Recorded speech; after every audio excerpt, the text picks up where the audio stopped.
So today we are at the Waldorf Astoria in Beverly Hills. It's a bit of a gloomy day, but this will cheer you up. See what I did to my car? It looks so good. Brixton rims and slightly lowered, and it's done, it's finished. It's just gorgeous. I am so pleased with that. I love it. Absolutely. How good are those rims? Yeah. And they're so light. I picked them up when they were installing them. It's just unbelievable. So anyway, I'm done. I love it. I'm in love. We're here at the Waldorf Astoria, and we're here for a reason. We are going to see the new Wrist Aficionado boutique that they just opened. It's spectacular. Eddy's waiting for us, and we're going to show you some amazing watches. Are you ready? Ready. Diesel's there. Diesel, say hi. Good boy. Let's go. So this is one of the most luxurious and prestigious hotels in the world, Waldorf Astoria. Here we are. This is the Wrist Aficionado boutique in the Waldorf Astoria. Gorgeous. Let's go in and say hi. Okay, before we do, this purse here, this little tiny purse, it's tiny to give you a perspective. This is about $150,000. That's 50 grand a window? Yeah, it's the Faubourg, I believe they call it. Hermès, Birkin, I think it's 25 centimeters, and I think they sell for around 150 grand. So look at this, wow. Look who's there. Michael. Hey, How are you, buddy? so good to see you. Good to see you too, my brother. How's everything? Congratulations, this is thank you. gorgeous, Thank you. absolutely Thank you so much. gorgeous. Thank you. How you long? I've been great, I've been great. I haven't seen you since New York, congrats. Thank you. Thank Wow, you. Welcome. beautiful, beautiful store. Welcome to the latest and greatest. So let's have a wander around, see what you've got. Do you mind if Diesel hangs out? Is that cool? Diesel's awesome. All right, He's good. We'll leave him down here. He can He's a relax. good He'll- boy. He he'll- can act as guard dog. He'll be right? the He is a guy. guard Yeah, dog. yeah, exactly. He is a good one. So we were just walking by. I saw a purse. It's a Hermès Birkin. Yeah. Faubourg or something. Faubourg, yeah. Yeah. Faubourg house, something like that. How much is that? Just under 200. Wow. So I was wrong. I said 150 grand approximately. Just in So that range, yeah. yeah, It's up there. That's it's up there. unbelievable, isn't it? Unbelievable. Unbelievable. And the women complain that the guys buying watches, Yeah. and they go and dump 150. It's more than a lot of watches we have in here. Yeah, but think More than about a it. lot You've of got a lot of them, I see. Yeah, we do. We have quite a few. Yeah. Yeah. It's That's been, real dollars, guys. That is real dollars. Yeah, I mean, these tiny little bags, what are they, $30,000-$40,000? Yeah, anywhere between 30 to 40 for the minis. Now, what's better value, that or a watch? I mean, come on. But hey, it keeps the ladies happy, right? Absolutely. Happy wife, happy See wife. what you've got here. You've got jewelry and watches. Yeah. So this one we opened up. We have jewelry, watches, and handbags. Yeah, we did all three. We did a trifecta here. I recognize this. This is a Bulgari, right? Yeah. Buglari Serpentis. There's a Bulgari boutique just There down is. the road on Rodeo. There is. Yeah, there is. So how can you compete? We're able to offer them at a slight discount. So, for example, this one retails somewhere in the 160 range. We're able to sell it close to like 135. So they love you, right? They don't love us, but we're here. But we're here. They don't love us, but we're here. Amazing. Yeah. And then onto watches. So watches are holding up now? They're stabilized, or is it still crazy? Yeah, listen, everything came down to realistic prices. I remember buying one of these from you, that exact watch, in fact. Yeah, it was the exact watch. It was over 100,000, right? That is correct. How much is it today? Probably just around 60s, in the 60s. Yeah, it took Ooh, that's so deep. It came down about 40% or so. Ow! Yeah. When I bought that from you, it was a deal. I mean, it was. Deal. At 100,000, it was a good deal. Yeah. It was a good deal. I think it was slightly over, if I remember rightly. Yeah, maybe 105-ish. Oh my word! And that's platinum, right? That is platinum, yeah, with the little baguette hour markers. Yeah. And But still a beautiful piece. But it's ouch. It's priced right now. I think it's the right price. I think most watches are priced correctly. Where they should. You want to give me 40 grand back? I couldn't give you 40 back. Absolutely. Absolutely. For you, anything, Michael. The green-faced gold day date, the 40 millimeter. How much are those nowadays? That's hovering right in the low 50s. So that's come down what, $25,000-$30,000 as well. More. It was in the 90s. Yeah. Yeah. At its peak, it was in the 90s. So listen, it took a 40% cut. Well, of course, the famous Panda. Yeah, that was the older reference, but still holding strong. How much are these nowadays? Just around 30. They've come down a little bit. They're They still strong because this Its is peak of double retail, right? Yeah. More. It's triple retail. And this one I have never seen before. The new reference Daytona. What's the difference other than the dial? Is there any other differences? Movement upgrade. And how much is that guy? In the 50s. So that's not that terrible either, because No, I think not retail terrible. is what? In the 40s, yeah. In the Yeah, 40s, not bad, right? Not bad at all. Yeah, very reasonable. Very reasonable. That's a nice one also, the meteorite dial. So this one was crazy at one point. Probably touched maybe 150, 160. And today? get it just over 100. So it's still up there. Still up Because there. list is what, 50-ish? Yeah. Crazy, isn't that Yeah. absolutely Those crazy? meteorite dials, they're hard to come by. These guys took a hit, didn't they? Vacheron. Vacheron came down. Yeah, just listen, hovering right around retail price. At its peak, everything was above retail. Yeah, I know. You couldn't touch anything at retail price just because. AP got hit the hardest. AP got hit quite a bit. Yeah, AP probably took a 40% haircut also. Who? Speaking of haircuts. Yeah. Now you like it? Yeah. So much better. Look at so that. much Okay, better. that's it. Yeah. Yeah, The man bun man went. bun's gone. Yeah. 8 years of the making, it's gone. Wow. Yeah. Did it hurt? No, emotionally it did. Emotionally it did. Yeah, it was hard to let go of. Then the steel sport watches, they've come down a bit as well, haven't they? They have Batmans and Pepsi's are still pretty strong, right around 20-ish. Batman's maybe hovering under 20, maybe 18. So yeah, these were up in the day, right? Lefties came down a lot.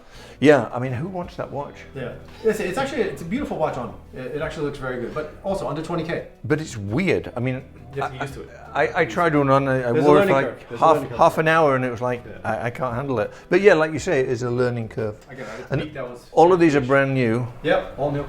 Yep, all new.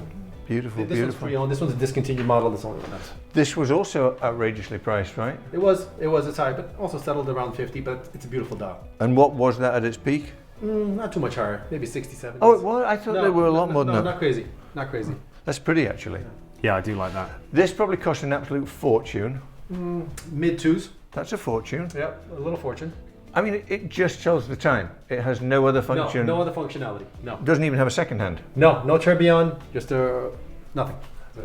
In carbon fiber for 260,000. Yeah, that's TPT with rose gold. How is that possible? Let's not go there. That's crazy. That's crazy. But this is beautiful. I mean, Thank you. over here we've got some Pateks, I guess. How are these holding up? Very good. I heard a rumor that these rubber straps are a fortune. Super expensive. Like how much? A couple thousand. A couple thousand for a strap. Rubber strap. How much is the watch? Right around 130s. Is this white gold? White gold. White gold. Blue dial. White gold. Green dial. They're actually very, very pretty. They're beautiful. They're beautiful. And then you've got the 5711. 5711. 5980. Then we go down with the Nautiluses. We have a 5712. Great selection. So you don't get to see these very often. These are beautiful Pateks. That's a world timer, I believe. You ever seen one of those, Adam? I haven't. No, the round Pateks, because I'm used to seeing Pateks be this shape. That's the Nautilus.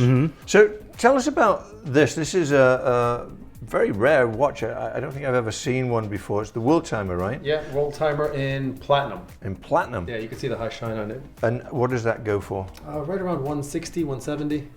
And what's that in relation to retail? Very close to it. Oh, Very okay. close to it, yeah. Yeah, the roll timers are pretty close to it. And then this has got a green dial. That's Yeah. an annual calendar, is Yeah, it? new green dial. That one goes for around 55, 60. Steel. Yeah, steel, reasonable prices. It's interesting that you put these two watches next to each other and it's hard to tell if one's a precious metal or it's steel, right? But you can see where the demand is, right? You got Aquanauts and Nautiluses that drive the market 2-3x. Right. And then you have... But it's still, it's Patek, right? Patek is Patek. Correct. It'll never drop below retail. So we're here in the Waldorf Astoria. You're right opposite Bijon, which is, I believe, the most expensive men's boutique One of, if not the... in the world. Yeah, absolutely. And you're in one of the most expensive pieces of real estate in the world. Yep. You must believe that the luxury market is going to expand and continue to grow, right? We do. Listen, we opened this in the midst of the market dropping, right? So we didn't think that the luxury sector was going to collapse. We knew it was going to pull back because it had to pull back.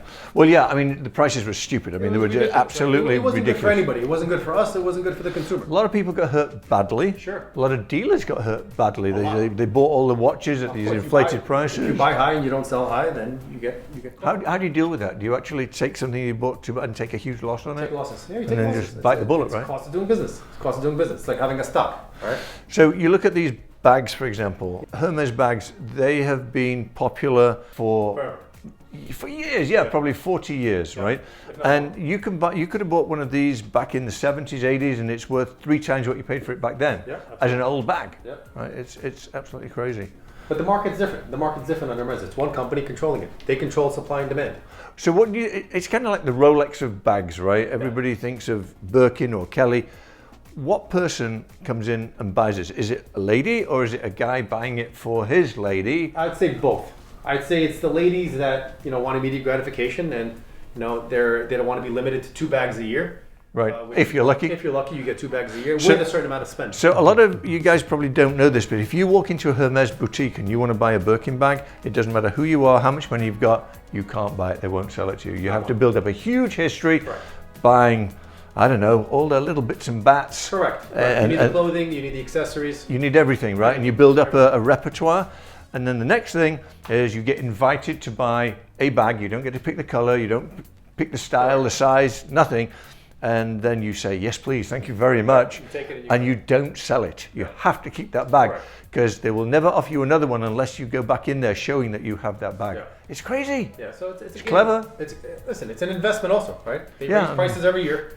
There's a price increase no matter what. So the retail price of, let's say, a standard blue bag at the bottom, it's not a blue jeans, but it's like a blue jeans, right? And I think, if I'm not mistaken, that's a 30 centimeter. Yeah.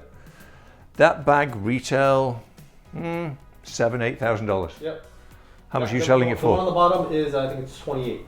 28,000. Yeah, 28. Oh no, it's 28 centimeter. Oh, 28 centimeter. Yeah. And how much is it? Probably 28,000. Just about 28,000. Yeah. So $1,000 per centimeter. $1,000 per centimeter. Unless you get a mini, then we reverse it. Yeah. The minis are reversed. Yeah. So there's little tiny ones at the top. Yeah. How big are those? Those are 20s. Okay. Yeah. And what is the cost of one of those in relation to retail? Anywhere between, on the secondary market, anywhere between 30 to 40,000. Retail price just around 10. For the little tiny one? Yeah, little tiny one. But those are the most in demand. They'll sell more than all. So going back to the watches versus purses, that's a piece of leather, right? That's going to get beaten up. Correct. And and it's always going to hold its value. It does. It does. It doesn't matter what you do to it. It's going to hold its value. They do a good job at controlling supply and demand. Yeah. Okay, I have a question for you. Yep. If you have $20,000 to spend on a luxury item that you want to park your money in and not risk losing it, what do you buy, watch or bag? Well, he's not going to carry a bag for himself. Yeah, no, but I'm just saying park money. Just park money. That's a good question. Yeah. That's a very good question. To park money, I would still, it depends. If you're buying an Hermès bag at retail price, if you're buying it at 10,000, then you're automatically 3x on your money. Right. But if you can't get them at retail price on the secondary market, I think watches is the way to go. But again, you're not going to lose much money on one of these, even if you pay for the aftermarket crazy prices.